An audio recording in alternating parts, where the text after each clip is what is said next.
नमस्कार। 72 घंटे बीतने को आ रहे हैं और बीजेपी इमरती देवी पर किए गए आपत्तिजनक टिप्पणी के मामले में एक सवाल पर खड़ी है कि आखिर कमलनाथ माफी कब मांगेंगे। डबरा सीट से निकलकर ये आइटम का मुद्दा अब 28 सीटों तक पहुंच गया है और बीजेपी ने इमरती देवी पर की गई आपत्तिजनक टिप्पणी के इस मामले को एक तरीके से दलित सम्मान की लड़ाई में तब्दील कर दिया है। सवाल यह है कि कांग्रेस ने ग्वालियर चंबल की 16 सीटों को फोकस करते हुए जिस तरह से बिकाऊ और टिकाऊ का नारा दिया था, क्या ये आइटम का मुद्दा वहां कांग्रेस पर भारी पड़ सकता है। दूसरी तरफ वहां जातिगत आधार पर चुनाव होते हैं, उस पर कितना असर दिखाएगा ये मुद्दा, इसी पर करेंगे चर्चा। हमारे साथ जुड़ेगी खास पैनल, लेकिन इन बयानों के जरिए पहले समझिए कि इस एक मुद्दे पर सियासत किस तरह गरमाई हुई है। ये उसके जैसे नहीं है क्या उसका नाम, मैं क्या उसका नाम लूं। आप तो उसको मेरे से ज्यादा पहचानते हैं। आपको तो मुझे पहले ही सावधान कर देना चाहिए था। ये क्या आइटम है, ये क्या आइटम है। तो जिस प्रकार की सोसाइटी में वो रहे हैं बड़े बड़े लोगों के बीच, सेठ कमलनाथ जी जिस प्रकार की सोसाइटी में रहे हैं, तो उनको हर माता बहन, हर स्त्री उनको आइटम ही दिखती है। अब मैं उनको व्यक्तिगत आक्षेप नहीं लगाना चाहता हूं। मैं अभी पूछ लेता हूं मीडिया के माध्यम से माननीय कमलनाथ जी से, बनीला कौन है, बनीला के बारे में थोड़ा बातचीत करिए, पता करिए। कमलनाथ जी उनको इस प्रकार का आइटम कर कह के अपमान करते हैं, तो जाकी रही भावना जैसी, प्रभ मूरत देखी ता तैसी, जैसी भावना होती है, जिसको कहते हैं जैसे विचार होते हैं, वही व्यवहार होता है।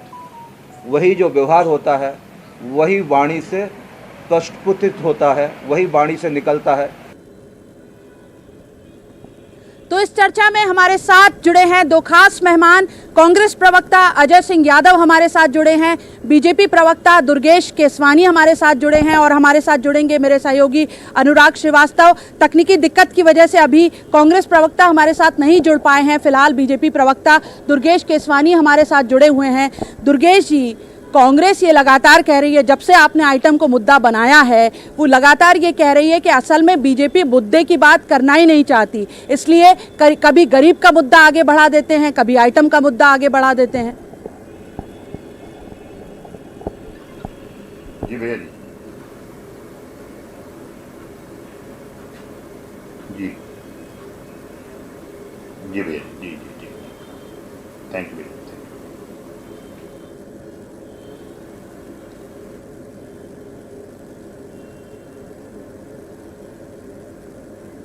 दुर्गेश जी, आपको मेरी आवाज मिल पा रही है? दुर्गेश जी, आपको मेरी आवाज मिल पा रही है?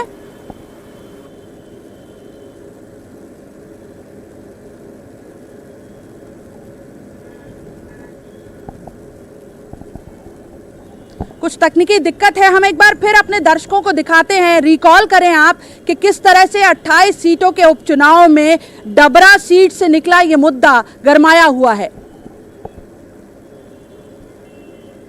उसके जैसे नहीं है क्या उसका नाम, मैं क्या उसका नाम लूं। आप तो उसको मेरे से ज्यादा पहचानते हैं। आपको तो मुझे पहले ही सावधान कर देना चाहिए था।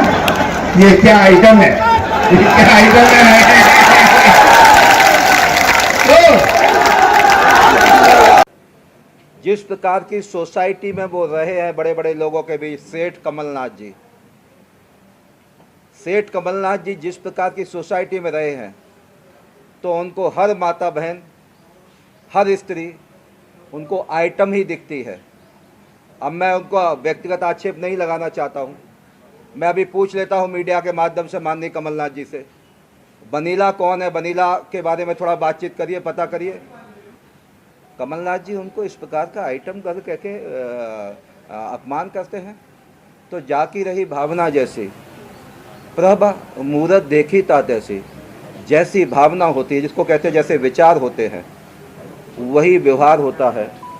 वही जो व्यवहार होता है वही वाणी से प्रस्फुटित होता है, वही वाणी से निकलता है। खास मेहमान, जैसा मैंने आपको पहले भी बताया, दुर्गेश केसवानी हमारे साथ जुड़े हुए हैं। पहले कुछ तकनीकी दिक्कत थी, उन्हें मेरी आवाज़ सुनाई नहीं दे रही थी, अब सुन पा रहे होंगे वो। दुर्गेश जी, पहला सवाल आपसे, माइलेज लेने की पूरी कोशिश, डबरा सीट से निकला मुद्दा 28 सीटों तक पहुंचे, इसकी पूरी ताकत से आप लोग इसमें जुटे हुए हैं, लेकिन कांग्रेस ये पलटवार कर रही है कि असल में बीजेपी जनता के मुद्दों की बात कर ही नहीं रही। इसलिए कभी गरीब शिवराज सिंह चौहान पर जो टिप्पणी की गई थी गरीब की, उसे मुद्दा बना लिया जाता है, कभी आइटम को मुद्दा बना लिया जाता है। देखिए शेफाली जी, कांग्रेस के लोग खिसियानी बिल्ली खंबा नोचे की स्थिति में आज खड़े हैं। एक तरफ आपके ही लोग उलझुल बयान दे रहे हैं और मुद्दों से भटकाने की कोशिश कर रहे हैं। भारतीय जनता पार्टी सदैव से ही माननीय मोदी जी के मूल मंत्र सबका साथ, सबका विकास और सबका विश्वास पे विश्वास रखती है और उसी को लेकर हम जनता के बीच में हैं। क्योंकि 15 महीने में कांग्रेस के पास कुछ खास उपलब्धियां नहीं हैं, कुछ उन्होंने जनता के लिए किया नहीं, इसलिए उसका कुछ ब्यौरा दे नहीं रहे और ये उलझुल बातें करने पे लगे हुए हैं। पर जो कमलनाथ जी का बयान था वो निश्चित रूप से एक ऐसा बयान था जो देश की आधी आबादी के लिए बयान था और उन्होंने जिस लहजे में कहा, जिस अहंकार में कहा, मुझे लगता है कि निश्चित ही इनको उसकी सजा आज जब राहुल गांधी जी को उस पर स्पष्टीकरण देना पड़ा तो मुझे ऐसा लगता है शेफाली जी कि कमलनाथ जी को अहंकार को छोड़कर देश की जनता से इस बात के लिए माफी मांगनी चाहिए और सोनिया गांधी और प्रियंका गांधी जी को इस विषय में सामने आकर अपनी बात स्पष्ट करनी चाहिए कि उन्होंने ऐसे लोगों को अपनी पार्टी में क्यों रखा हुआ है।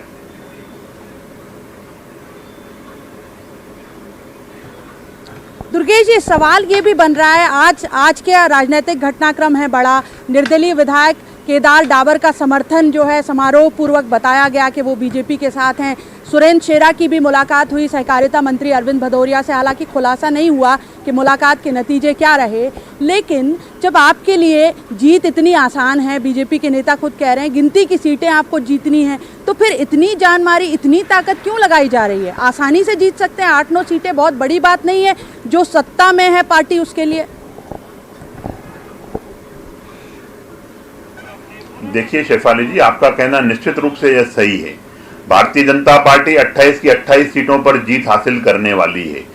रही बात, आप बोल रहे हैं कि भारतीय जनता पार्टी का कार्यकर्ता हमेशा 24/7 चुनावी मोड में रहता है और जो 15 महीने का कमलनाथ जी का कार्यकाल था उसमें उन्होंने चिन्हित करके जैसे भाजपा नेताओं पे हमले उनको झूठे केसों में फंसवाना, अनेक यातनाएं, अनेक प्रताड़नाएं जब उनको दी गई तो निश्चित रूप से प्रत्येक कार्यकर्ता ने अपने प्रदेश अध्यक्ष माननीय वीडी शर्मा के समक्ष मुट्ठियां मींचकर ये बात को संकल्प लिया है कि हम 28 की 28 सीटें आपकी झोली में डालने वाले हैं। आज ये इस वजह से भी मैं बताना चाहूंगा आपको, जिस तरह से 15 महीने में 15 साल कमलनाथ जी ने सरकार प्रदेश को, मैं लौटूंगी आपके पास। कांग्रेस प्रवक्ता अजय सिंह यादव भी हमारे साथ जुड़ गए और मेरे सहयोगी अनुराग श्रीवास्तव भी ग्वालियर से जुड़े हुए हैं हमारे साथ।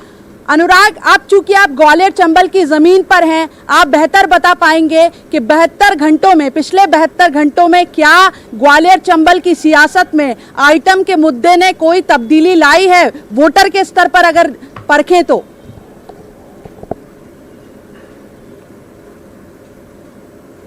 शेफाली जी, जिस तरीके से इस आइटम शब्द के इस्तेमाल को लेकर बीजेपी ने पूरी तरीके से माहौल बनाया था, उसको निचले स्तर तक पहुंचाने की कोशिश की गई और हर एक चुनावी सभा में, चाहे वो मुख्यमंत्री शिवराज सिंह चौहान हो या बीजेपी के तमाम बड़े नेता हों, वो कमलनाथ के खेद जताने और राहुल गांधी के दुर्भाग्यपूर्ण बताने के बाद भी इस पूरे मामले को ठंडा होने नहीं देना चाहते और यही कारण है कि हर एक चुनावी सभा में इस बात का जिक्र किया जा रहा है और इस बात को लेकर बीजेपी के नेता बार बार मांग कर रहे हैं कि कमलनाथ को इस पूरे मामले को लेकर माफ़ी मांगनी चाहिए।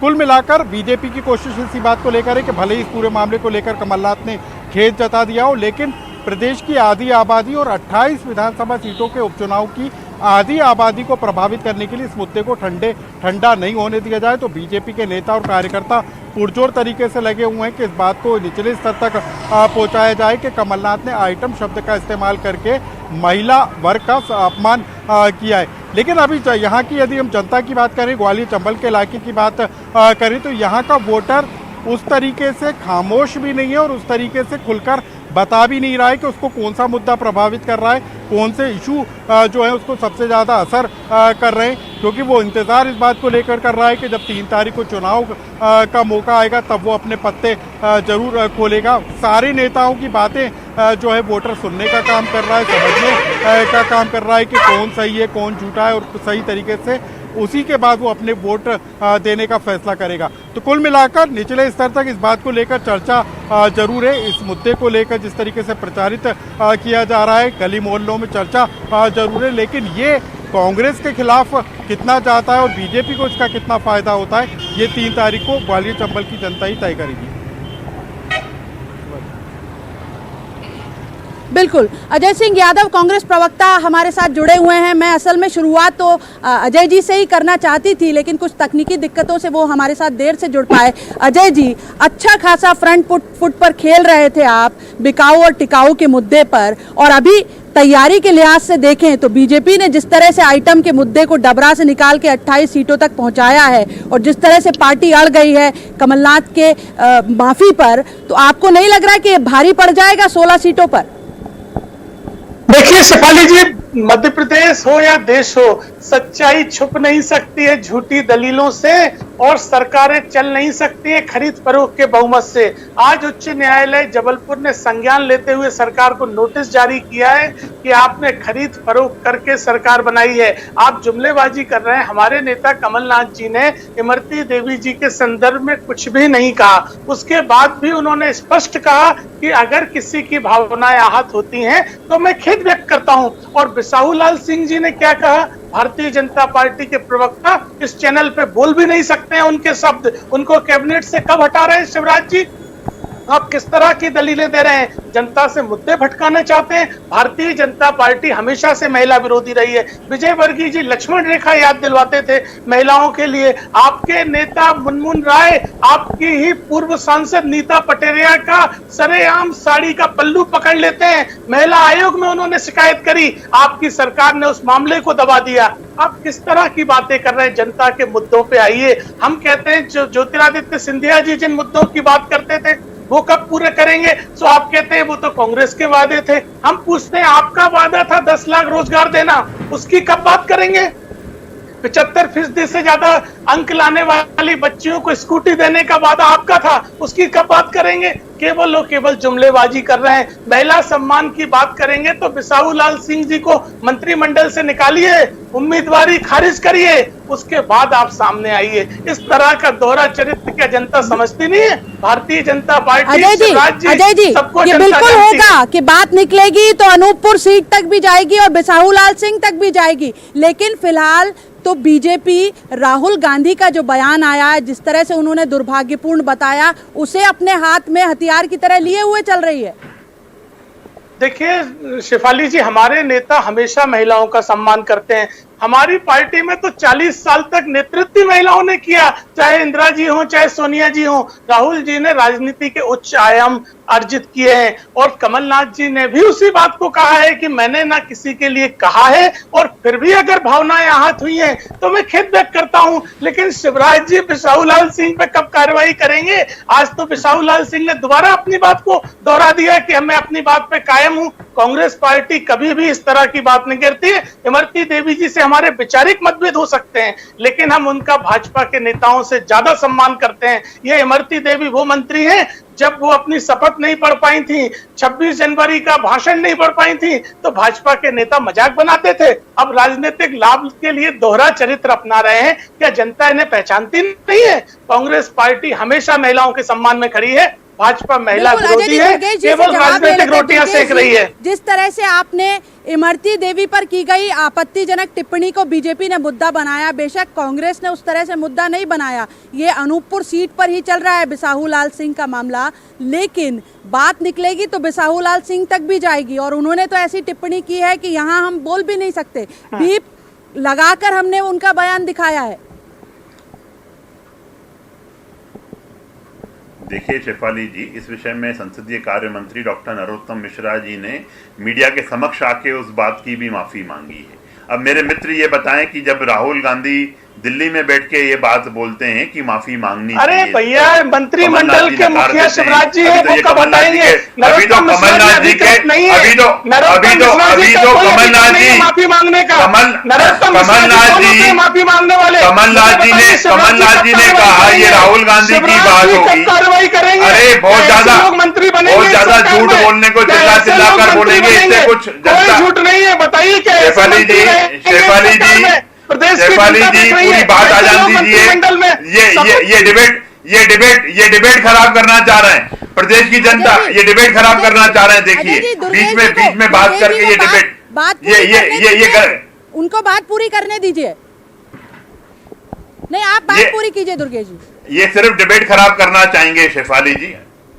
निश्चित रूप से जब पूरा देश मातृशक्ति की पूजा आराधना में लगा हो, उस समय कमलनाथ जी का यह बयान और उस सदस्य के लिए बयान जो इन्होंने कांग्रेस में, इमरती देवी जी पिछले कई सालों से कार्य कर रही हैं, मंत्री के पद तक उनके साथ उनकी कैबिनेट में रही, और उसके बाद उन्होंने जिस अहंकार भरे अंदाज में आइटम शब्द को संबोधित किया है, आज आप 28 सीटों की बात कर रहे हैं। ये बात 28 सीटों की नहीं है, ये देश की आधी आबादी। मैं भी आपको इधर गिनाता हूँ। अजय जी आपको समय देंगे। अजय जी, ये अजय जी बौखला गए हैं शेफाली जी, इसलिए बात को नहीं आने दे रहे। दोहरे चरित्र की जो बात कर रहे हैं, मैं आ जाता हूं तंदूर कांड से लेकर अभी तक की मैं बातें करूंगा तो आपके सब एक एक परतें खुलती जाएंगी।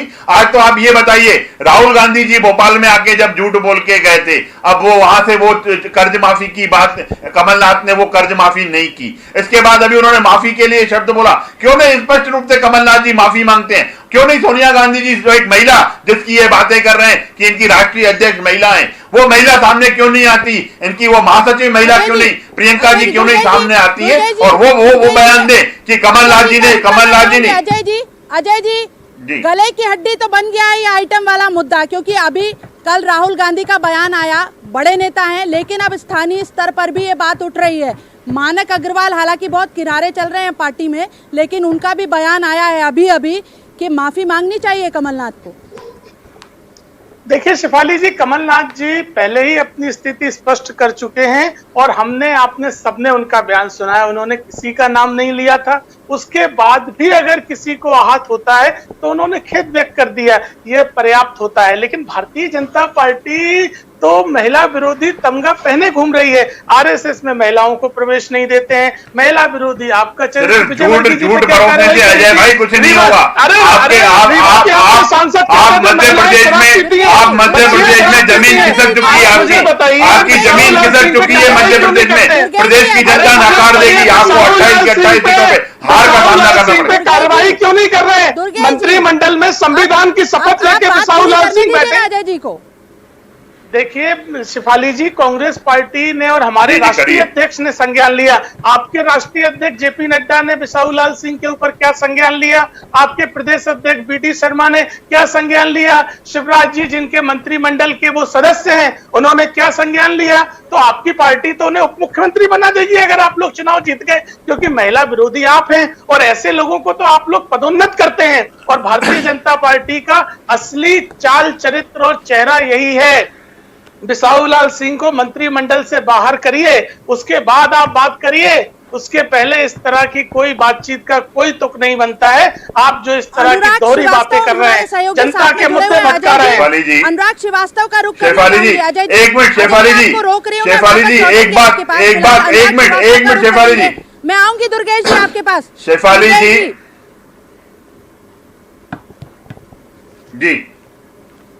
दुर्गेश जी मैं आपके पास आऊंगी। फिलहाल ये आरोपों के ऊपर आरोप, माई के लाल का मुद्दा हमने 2018 के विधानसभा चुनाव में देखा था। ये गर्मा गर्म बहस भी आप देख रहे हैं आइटम के मुद्दे पर, महिला सम्मान के मुद्दे पर, और दलित वोट बैंक भी एक बहुत बड़ा सवाल है। कितना असर दिखा पाएगा, क्योंकि जुमले कई बार असर कर जाते हैं। अनुराग। बिल्कुल शेफाली जी, देखिए एट्रोसिटी एक्ट के मामले को लेकर जिस तरीके से 2018 में सियासी घमासान मचा था, उसी में मुख्यमंत्री शिवराज सिंह चौहान ने कहा था कि कोई भी माई का लाल आरक्षण के मुद्दे को खत्म नहीं कर सकता है।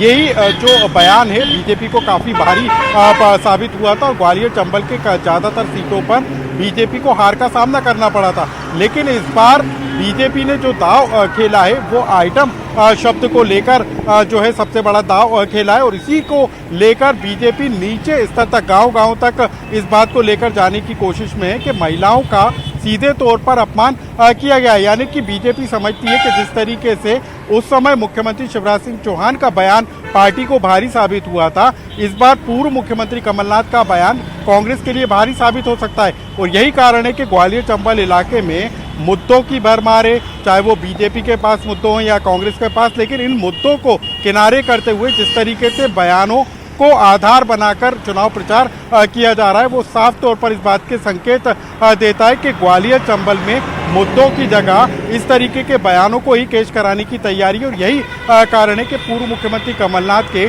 डबरा विधानसभा सीट पर दिए गए बयान को किस तरीके से बीजेपी ने 28 विधानसभा सीटों के उपचुनाव का मुद्दा बना दिया है। भले ही लगातार कांग्रेस इस मामले को लेकर बैकफुट पर आ गई हो, कमलनाथ खेद जता चुके हों, लेकिन अभी भी बीजेपी ये मानने को तैयार नहीं है कि कमलनाथ का खेद माफ़ी के बराबर है।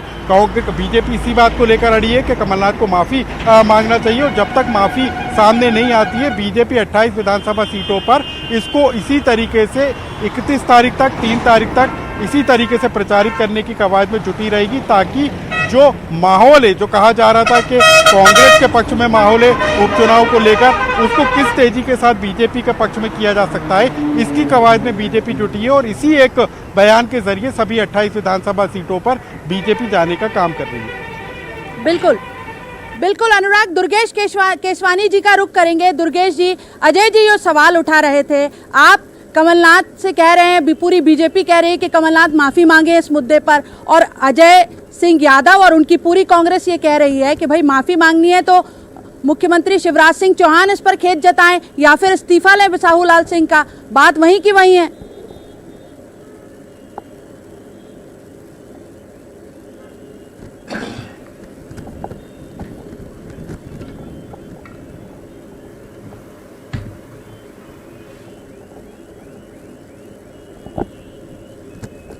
दुर्गेश जी से शायद तकनीकी कुछ दिक्कत आई है, उन तक मेरी आवाज़ नहीं पहुंच पाई। अजय जी का रुख करती हूं। अजय जी, बीजेपी की तैयारी देखिए, एक तरफ डबरा सीट से आइटम का मुद्दा चल पड़ा है, दूसरी तरफ आज का बड़ा राजनीतिक घटनाक्रम, आज सहकारिता मंत्री अरविंद भदौरिया के यहाँ सुरेंद्र सिंह शेरा भी पहुंचे और केदार डाबर ने समर्थन भी कर दिया। तो आप देखिए कि कमलनाथ जिसे एसेट बता रहे थे अभी तक और वो कह रहे थे कि निर्दलीयों का समर्थन हमारे साथ है, वहां भी टूट फूट शुरू कर दी है बीजेपी ने। मध्य प्रदेश का जिस तरह का अंक गणित है, भारतीय जनता पार्टी की 7-8 सीटें भी आ जाएं तो उन्हें किसी निर्दलीय की कोई आवश्यकता नहीं है।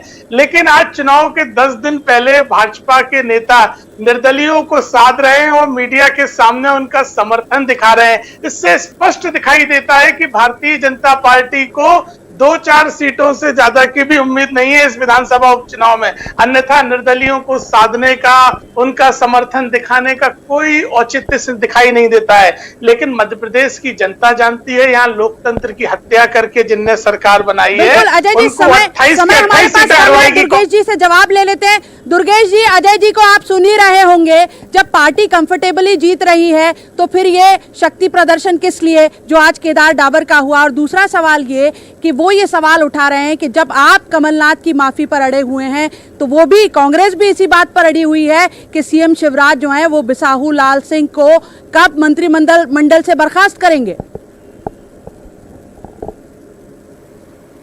देखिए शेफाली जी, आरोपों पर आरोप लगाकर मेरे कांग्रेस के मित्र यहाँ पे राजनीति करना चाहते हैं।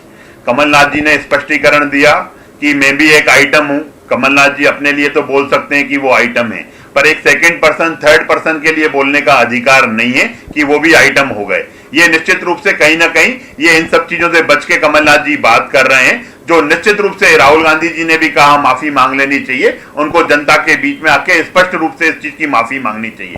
और मेरे मित्र यहाँ बैठ के मुंगेरी लाल के हसीन सपने देख रहे हैं तो निश्चित रूप से उनको सपने मुबारक हो।